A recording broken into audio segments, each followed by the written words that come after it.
ನಮಸ್ಕಾರ ವೀಕ್ಷಕರೇ. ರಾಹುಲ್ ಗಾಂಧಿಯ ವಿವಾದಗಳ ಸರಣಿ ಮುಂದುವರೆದಿದೆ. ಆಪರೇಷನ್ ಸಿಂಧೂರ್ ಸಂಬಂಧ ಕಾಂಗ್ರೆಸ್ ನಾಯಕರ ಪಾಕಿಸ್ತಾನಿ ಪ್ರೇಮಿ ಹೇಳಿಕೆಗಳು ಆಲ್ರೆಡಿ ಪಕ್ಷಕ್ಕೆ ಡ್ಯಾಮೇಜ್ ಮಾಡಿವೆ. ಇದನ್ನ ಹೀಗೆ ಬಿಟ್ರೆ ಮುಂದೆ ಕಷ್ಟ ಇದೆ ಅಂತ ಅರ್ಥ ಆಗ್ತಾ ಇದ್ದ ಹಾಗೆ ಅಲರ್ಟ್ ಆಗಿದ್ದ ರಾಹುಲ್ ಸರಿಯಾದ ನಿರ್ಧಾರವನ್ನ ತೆಗೆದುಕೊಂಡೇ ಜಮ್ಮು ಕಾಶ್ಮೀರಕ್ಕೆ ಕಾಲಿಟ್ರು. ಆದ್ರೆ ಅಲ್ಲಿ ಹೋದ ಬಳಿಕ ರಾಹುಲ್ ಕಡೆಯಿಂದ ಆಗಿರೋದು ತಪ್ಪಿನ ಮೇಲೆ ತಪ್ಪುಗಳೇ. ಇದರಿಂದ ಒಳ್ಳೆ ಉದ್ದೇಶ ಇಟ್ಕೊಂಡು ಅವರು ಪೂಂಚ್ಗೆ ಹೋಗಿದ್ದಲ್ಲ, ಇದರ ಹಿಂದೆಯೂ ರಾಜಕೀಯ ದುರುದ್ದೇಶ ಗಿಮಿಕ್ ಇದೆ ಅನ್ನೋದು ರಿವೀಲ್ ಆಗ್ತಾ ಹೋಗಿದೆ. ಇನ್ನು ಅಲ್ಲಿ ನಿಂತು ಆಡಿದ ಬೇಜವಾಬ್ದಾರಿಯುತ ಮಾತುಗಳಿಗೆ ಬಿಜೆಪಿ ನಾಯಕರು ಸರಿಯಾಗಿ ಟಕ್ಕರ್ ಕೊಟ್ಟಿದ್ದಾರೆ. ಇದರ ಮಧ್ಯೆ ಮಾಧ್ಯಮದವರ ಜೊತೆಗೂ ರಾಹುಲ್ ಕಿರಿಕ್ ಮಾಡ್ಕೊಂಡಿದ್ದಾರೆ. ಇನ್ನೊಂದೆಡೆ ರಾಹುಲ್ ವಿರುದ್ಧ ನಾನ್ ಬೇಲೆಬಲ್ ವಾರೆಂಟ್ ಇಶ್ಯೂ ಆಗಿದೆ. ಇದೆಲ್ಲವನ್ನ ಒನ್ ಬೈ ಒನ್ ವಿವರಿಸ್ತಾ ಹೋಗ್ತೀವಿ. ಈ ವಿಡಿಯೋವನ್ನ ತಪ್ಪದೆ ಕೊನೆ ತನಕ ನೋಡಿ. ಅದಕ್ಕೂ ಮುನ್ನ ಮೀಡಿಯಾ ಮಾನ್ಸ್ಟರ್ ಚಾನಲ್ ಅನ್ನ ತಪ್ಪದೆ ಸಬ್ಸ್ಕ್ರೈಬ್ ಮಾಡಿ. ಎಸ್, ಒಂದು ಗಾದೆ ಇದೆ, ಕೊಟ್ಟ ಕುದುರೆಯನ್ನ ಏರಲಾರದವ ಅಂತ. ಈ ಗಾದೆಗೆ ಪ್ರಸ್ತುತ ರಾಷ್ಟ್ರ ರಾಜಕೀಯದಲ್ಲಿ ಯಾರು ಸುಟೇಬಲ್ ಅನ್ನೋದನ್ನ ನೀವೇ ಅರ್ಥ ಮಾಡ್ಕೊಳ್ಳಿ. ಅಂದಹಾಗೆ ರಾಹುಲ್ ಗಾಂಧಿ ರಾಜಕೀಯದ ಬಗ್ಗೆ ಚರ್ಚೆ ಆಗದ ದಿನಗಳೇ ಇಲ್ಲ ಅನ್ನೋದು ವಾಸ್ತವ. ಯಾಕೆ ರಾಹುಲ್ ವಿಚಾರದಲ್ಲಿ ಇಷ್ಟು ಚರ್ಚೆ ಆಗುತ್ತೆ ಅಂದ್ರೆ, ಒಬ್ಬ ವ್ಯಕ್ತಿ ತಳಮಟ್ಟದಿಂದ ರಾಜಕೀಯ ಹೋರಾಟ ಮಾಡಿ ಜನರ ವಿಶ್ವಾಸ ಗೆದ್ದು ಎಲೆಕ್ಷನ್ಗಳಲ್ಲಿ ಸ್ಪರ್ಧಿಸಿ ಕನಿಷ್ಠ ಪಕ್ಷ ಒಂದು ಪಂಚಾಯಿತಿ ಮೆಂಬರ್ ಆಗ್ಬೇಕು ಅಂದ್ರೆ ಎಷ್ಟು ಕಷ್ಟ ಇರುತ್ತೆ ಅನ್ನೋದು ಗೊತ್ತಿರೋರಿಗೆ ಗೊತ್ತು. ಎಷ್ಟೋ ಜನರಿಗೆ ಇದು ಕೂಡ ಸಾಧ್ಯವಾಗೋದೇ ಇಲ್ಲ. ಆದರೆ ರಾಹುಲ್ ಅದೃಷ್ಟ ನೋಡಿ, ನೇರವಾಗಿ PM ಅಭ್ಯರ್ಥಿ ಆಗಿದ್ದಾರೆ. ದೇಶದ ಪರವಾಗಿ ನಿಂತು ಚೆನ್ನಾಗಿ ರಾಜಕೀಯ ಮಾಡಿದಿದ್ರೆ ಒಂದಲ್ಲ ಒಂದು ದಿನ PM ಆಗ್ತಾ ಇದ್ರೇನು. ಆದ್ರೆ ಈಗ ಅದಕ್ಕೆ 1% ಕೂಡ ಚಾನ್ಸ್ ಇದ್ದಂತಿಲ್ಲ ಅನ್ನೋದಕ್ಕೆ ಮತ್ತೊಂದು ಉದಾಹರಣೆ ಸಿಗ್ತಾ ಇದೆ. ಆಪರೇಷನ್ ಸಿಂಧೂರ್ ವೇಳೆ ಭಾರತದ ದಾಳಿಗೆ ಪಾಕಿಸ್ತಾನ ಕೂಡ ಪ್ರತಿದಾಳಿ ಮಾಡಿತ್ತು. ಜಮ್ಮು ಕಾಶ್ಮೀರ ಭಾಗವನ್ನ ಗುರಿಯಾಗಿಸಿಕೊಂಡು ಮಾಡಿದ್ದ ದಾಳಿಯಲ್ಲಿ ಒಂದಷ್ಟು ಡ್ಯಾಮೇಜ್ಗಳು ಕೂಡ ಆಗಿದ್ವು. ಪಾಕಿಸ್ತಾನಕ್ಕೆ ಹೋಲಿಸಿದ್ರೆ ಭಾರತದ ಮೇಲೆ ಆಗಿರೋ ದಾಳಿ ತೀರಾ ಸಣ್ಣ ಮಟ್ಟದಾದ್ರೂ ಜಮ್ಮು ಕಾಶ್ಮೀರ ಭಾಗದ ಹಲವರ ಮನೆಗಳು ಜಖಂ ಆಗಿವೆ ಅನ್ನೋದು ವಾಸ್ತವ. ಈಗ ಅವರನ್ನ ಗಮನದಲ್ಲಿ ಇಟ್ಕೊಂಡೆ ರಾಹುಲ್ ಪೂಂಚ್ಗೆ ಹೋಗಿದ್ದು. ಅಲ್ಲಿ ಹೋಗಿ ಸಂತ್ರಸ್ತರ ಮನೆಗೆಲ್ಲ ರಾಹುಲ್ ಭೇಟಿ ಕೊಡ್ತಾರೆ. ಜನರನ್ನ ಸೇರಿಸಲಾಗುತ್ತೆ. ಅವರ ಬಳಿ ಮಾತನಾಡಿ ಸಾಂತ್ವನ ಹೇಳ್ತಾರೆ. ನೀವೇನು ಹೆದರಬೇಡಿ, ರಾಷ್ಟ್ರೀಯ ಮಟ್ಟದಲ್ಲಿ ಇದರ ಬಗ್ಗೆ ನಾನು ದನಿ ಏರಿಸ್ತೀನಿ ಅಂತ ಭರವಸೆಯನ್ನು ಕೊಡ್ತಾರೆ. ವಿಪಕ್ಷ ನಾಯಕ ಸ್ಥಾನದಲ್ಲಿ ಇದ್ಕೊಂಡು ಈ ಕೆಲಸ ಮಾಡಿರೋದು 100ಕ್ಕೆ 100 ಸರಿಯೇ. ಮಾಡೋದಕ್ಕೆ ಬಾಕಿ ಇರೋ ಎಷ್ಟೋ ಕೆಲಸಗಳು ಹಾಗೆ ಉಳಿದಿದ್ರು, ಇದೊಂದನ್ನಾರು ಮಾಡಿದ್ರಲ್ಲ ಅಂತಲೂ ಜನರು ಚರ್ಚೆ ಮಾಡಿದ್ರು, ಎಲ್ಲವೂ ಸರಿ. ಆದ್ರೆ ಅಲ್ಲಿ ಹೋಗಿ ಮಾತಾಡ್ತಾ ರಾಹುಲ್ ಅಸಲಿ ಉದ್ದೇಶ ಏನು ಅನ್ನೋದು ಬಯಲಾಗ್ತಾ ಹೋಗುತ್ತೆ. ಅಲ್ಲಿನ ಜನರನ್ನೆಲ್ಲ ಮಾತನಾಡಿಸಿದ ಬಳಿಕ ಹೇಳಿಕೆ ಕೊಡೋ ರಾಹುಲ್ ಇದೊಂದು ದೊಡ್ಡ ಟ್ರಾಜಿಡಿ ಅಂತ ಹೇಳ್ತಾರೆ. ಇದಕ್ಕೆ ಸಮಸ್ತ ಭಾರತೀಯರು ಒಕ್ಕೊರಲಿನಿಂದ ಉಗಿತಾ ಇರೋದು. ಇಡೀ ದಾಳಿಯ ಹಿಂದಿನ ಉದ್ದೇಶವನ್ನ ಒಂದೇ ಒಂದು ಹೇಳಿಕೆ ಮೂಲಕ ಡೈವರ್ಟ್ ಮಾಡಿದ್ರಲ್ಲ, ಇದಕ್ಕಿಂತ ದುರಂತ ಇನ್ನೊಂದಿದೆಯಾ?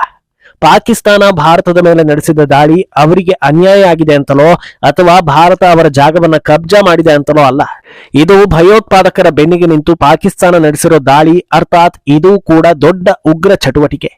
ಇದನ್ನ ಒತ್ತಿ ಹೇಳೋ ಬದಲು ಬಹಳ ನಯವಾಗಿ ಜನರ ದಿಕ್ಕು ತಪ್ಪಿಸೋ ರೀತಿ ಟ್ರಾಜಿಡಿ ಅಂತಾರಲ್ಲ, ಇಂಥವರಿಗೆ ಬಳಸೋದಕ್ಕೆ ಪದಗಳಾದ್ರೂ ಇದೆಯಾ ಅನ್ನೋದು ಜನರ ಪ್ರಶ್ನೆ. ಬಿಜೆಪಿ ನಾಯಕರು ಕೂಡ ಇದನ್ನೇ ಅಸ್ತ್ರ ಮಾಡಿಕೊಂಡು ರಾಹುಲ್ಗೆ ಸರಿಯಾಗಿ ಚಾಟಿ ಬೀಸ್ತಾ ಇದ್ದಾರೆ. ರಾಹುಲ್ ಹೇಳಿಕೆ ಬೆನ್ನಲ್ಲೇ ಖಾರವಾಗಿ ಪ್ರತಿಕ್ರಿಯಿಸಿರೋ ಬಿಜೆಪಿ ಹಾಗೂ NDA ನಾಯಕರು, ಪಾಕಿಸ್ತಾನದ ಉಗ್ರ ಚಟುವಟಿಕೆಗೆ ನಮ್ಮ ದೇಶದ ಅಮಾಯಕರನ್ನ ಕಳ್ಕೊಂಡಿದ್ದೀವಿ. ಉಗ್ರರ ಜೊತೆ ಸೇರ್ಕೊಂಡು ನಡೆಸಿದ ದಾಳಿಯಲ್ಲಿ ಶಾಲೆಗಳು ಡ್ಯಾಮೇಜ್ ಆಗಿವೆ, ಗುರುದ್ವಾರಗಳ ಮೇಲೆ ಅಟ್ಯಾಕ್ ಆಗಿದೆ, ಪುಟ್ಟ ಮಕ್ಕಳಿಗೆ ಗಾಯಗಳಾಗಿವೆ.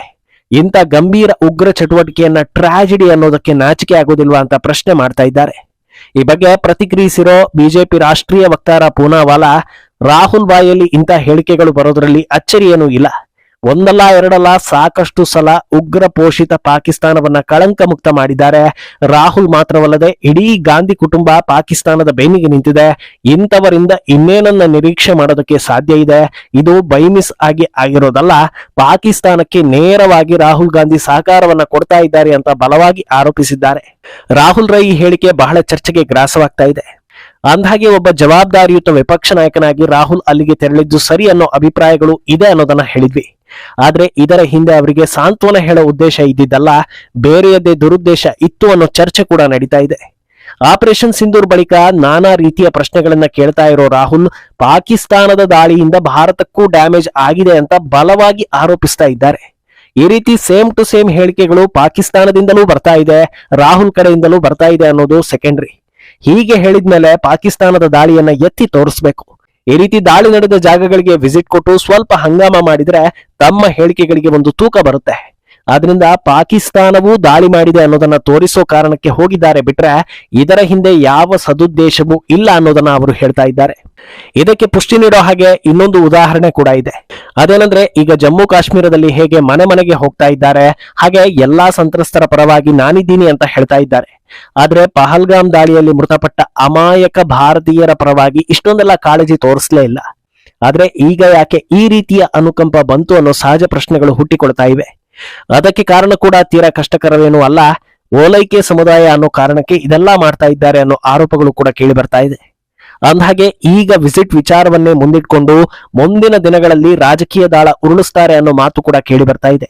ಹೇಗೆ ಅಂದ್ರೆ ಭಾರತ ದಾಳಿ ಮಾಡಿದ್ರಿಂದ ಪಾಕಿಸ್ತಾನ ದಾಳಿ ಮಾಡ್ತು, ಇದರಿಂದ ನಮ್ಮ ದೇಶದ ಅಮಾಯಕರಿಗೆ ತೊಂದರೆ ಆಯ್ತು, ಇನ್ನು ಮುಂದೆ ಯುದ್ಧ ಮಾಡಬೇಡಿ, ಶಾಂತಿ ಹಾಗೆ ಹೀಗೆ ಅನ್ಕೊಂಡು ಹೊಸ ರೀತಿಯ ಅಜೆಂಡಾ ರೆಡಿ ಮಾಡ್ತಾರೆ ಅಂತಲೂ ಚರ್ಚೆಗಳಾಗ್ತಾ ಇದೆ.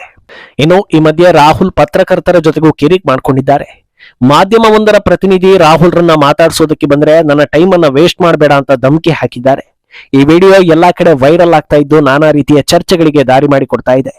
ಮೊದಲನೆಯದು, ಪತ್ರಕರ್ತರು ಹಾಗೂ ಮಾಧ್ಯಮಗಳನ್ನ ಮೋದಿ ಕಪಿಮುಷ್ಟಿಯಲ್ಲಿ ಇಟ್ಕೊಂಡಿದ್ದಾರೆ, ಅವರೆಲ್ಲ ಹೆದರಿದ್ದಾರೆ ಅಂತ ಇದೇ ರಾಹುಲ್ ಹೇಳ್ತಾರೆ. ಆದ್ರೆ ಈಗ ಹೆದರಿಸ್ತಾ ಇರೋದು ಯಾರು? ಅಲ್ಲದೆ ಮಾಧ್ಯಮಗಳೆಲ್ಲ ಮೋದಿ ಪರವಾಗಿ ನಿಂತಿವೆ ಅಂತ ಹೇಳ್ತಾರೆ. ಈಗ ತಮಗೆ ಪ್ರಚಾರ ಕೊಡೋದಕ್ಕೆ ಬಂದ್ರೆ ಅವಮಾನ ಮಾಡಿ ಕಳಿಸಿದ್ದು ಯಾರು? ಇದೆಲ್ಲದರಿಂದ ಆಚೆಗೆ ಟೈಮ್ ವೇಸ್ಟ್ ಮಾಡಬೇಡ ಅಂತ ರಾಹುಲ್ ಗಾಂಧಿ ಹೇಳ್ತಾ ಇರೋದು ಜನರಿಗೆ ಹಾಸ್ಯಾಸ್ಪದ ಅನ್ನಿಸ್ತಾ ಇದೆ. ರಾಹುಲ್ ತಮ್ಮ ಜೀವನದಲ್ಲಿ ಸಮಯಕ್ಕೆ ಎಷ್ಟು ಬೆಲೆ ಕೊಟ್ಟು ಎಂತೆಂತ ಸಾಧನೆಗಳನ್ನ ಮಾಡಿದ್ದಾರೆ ಅನ್ನೋದನ್ನ ಜನರು ಈಗ ಹುಡುಕಾಡೋದಕ್ಕೆ ಶುರು ಮಾಡಿದ್ದಾರೆ. ಇನ್ನೊಂದೆಡೆ ರಾಹುಲ್ಗೆ ಮತ್ತೊಂದು ಕಾನೂನು ಸಂಕಷ್ಟ ಎದುರಾಗಿದೆ. ಡಿಫೇಮೇಷನ್ ಕೇಸ್ ಸಂಬಂಧ ಜಾರ್ಖಂಡ್ನ ಚಾಯ್ಬಾಸಾ ಕೋರ್ಟ್ ರಾಹುಲ್ಗೆ ನಾನ್ ಬೈಲಬಲ್ ವಾರೆಂಟ್ ಅನ್ನ ಇಶ್ಯೂ ಮಾಡಿದೆ. 2018ರಲ್ಲಿ ಭಾಷಣದ ವೇಳೆ ಅಮಿತ್ ಶಾ ವಿರುದ್ಧ ಮಾತನಾಡಿದ್ದ ರಾಹುಲ್ ಗಾಂಧಿ ಮರ್ಡರ್ ಕೇಸ್ ಇರುವವರೆಲ್ಲ ಬಿಜೆಪಿ ರಾಷ್ಟ್ರೀಯ ಅಧ್ಯಕ್ಷರಾಗಿದ್ದಾರೆ ಅನ್ನೋ ಮಾತನ್ನ ಹೇಳಿರ್ತಾರೆ. ಇದರ ಬೆನ್ನಲ್ಲೇ ಬಿಜೆಪಿ ನಾಯಕ ಪ್ರತಾಪ್ ಕಟಿಯಾರ್ ರಾಹುಲ್ ವಿರುದ್ಧ ಕೇಸನ್ನು ದಾಖಲಿಸಿರ್ತಾರೆ. ಕೇಸ್ ಸಂಬಂಧ ಕೋರ್ಟ್ ರಾಹುಲ್ಗೆ ಹಲವು ಸಲ ವಿಚಾರಣೆಗೆ ಹಾಜರಾಗುವಂತೆ ಸಮನ್ಸ್ ಕೊಟ್ಟರು. ರಾಹುಲ್ ಯಾವುದಕ್ಕೂ ಕೇರ್ ಮಾಡದೆ ಗೈರಾಗ್ತಾನೆ ಬಂದಿದ್ದಾರೆ. ಇದನ್ನು ನೋಡಿ ರೊಚ್ಚಿಗೆದ್ದ ಕೋರ್ಟ್ ಈಗ ನಾನ್ ಬೇಲೆಬಲ್ ವಾರೆಂಟ್ ಅನ್ನ ಇಶ್ಯೂ ಮಾಡಿದೆ. ಅಂದಹಾಗೆ ಇಲ್ಲಿ ಜನರಿಗೆ ಅರ್ಥವಾಗದ ವಿಚಾರ ಕೂಡ ಒಂದಿದೆ. ರಾಹುಲ್ ತಲೆ ಮೇಲೆ ಕಾನೂನಿನ ಕುಣಿಕೆ ಇರೋದು ಇದೇ ಮೊದಲೇನಲ್ಲ. ಆದ್ರೆ ಎಷ್ಟೋ ಸಮಸ್ಯೆ ಇದ್ರೂ ಕೋರ್ಟ್ಗೆ ಟಕ್ಕರ್ ಕೊಟ್ಟು ಗೈರಾಗಿ ಆರಾಮಾಗಿ ಇದ್ದಾರಲ್ಲ, ಇದು ಹೆಂಗೆ ಅನ್ನೋದು ಜನರಿಗೆ $1 ಮಿಲಿಯನ್ ಪ್ರಶ್ನೆಯಾಗಿದೆ. ಒಟ್ನಲ್ಲಿ ರಾಹುಲ್ ರಾಜಕೀಯದಲ್ಲಿ ವಿವಾದಗಳು ಜಾಸ್ತಿ ಇವೆ ಅನ್ನೋದಕ್ಕಿಂತ ವಿವಾದಗಳೇ ರಾಹುಲ್ ರಾಜಕೀಯ ಆಗಿದೆ ಅನ್ನೋ ಮಾತುಗಳು ಕೂಡ ಸೂಕ್ತ ಅಂತ ಅನ್ಸೋ ಹಾಗಿದೆ. ಮುಂದೇನಾಗುತ್ತೆ ಅನ್ನೋದನ್ನ ಕಾದು ನೋಡ್ಬೇಕು. ಈ ಬಗ್ಗೆ ನಿಮ್ಮ ಅಭಿಪ್ರಾಯವನ್ನ ತಪ್ಪದೆ ಕಾಮೆಂಟ್ ಮೂಲಕ ತಿಳಿಸಿ.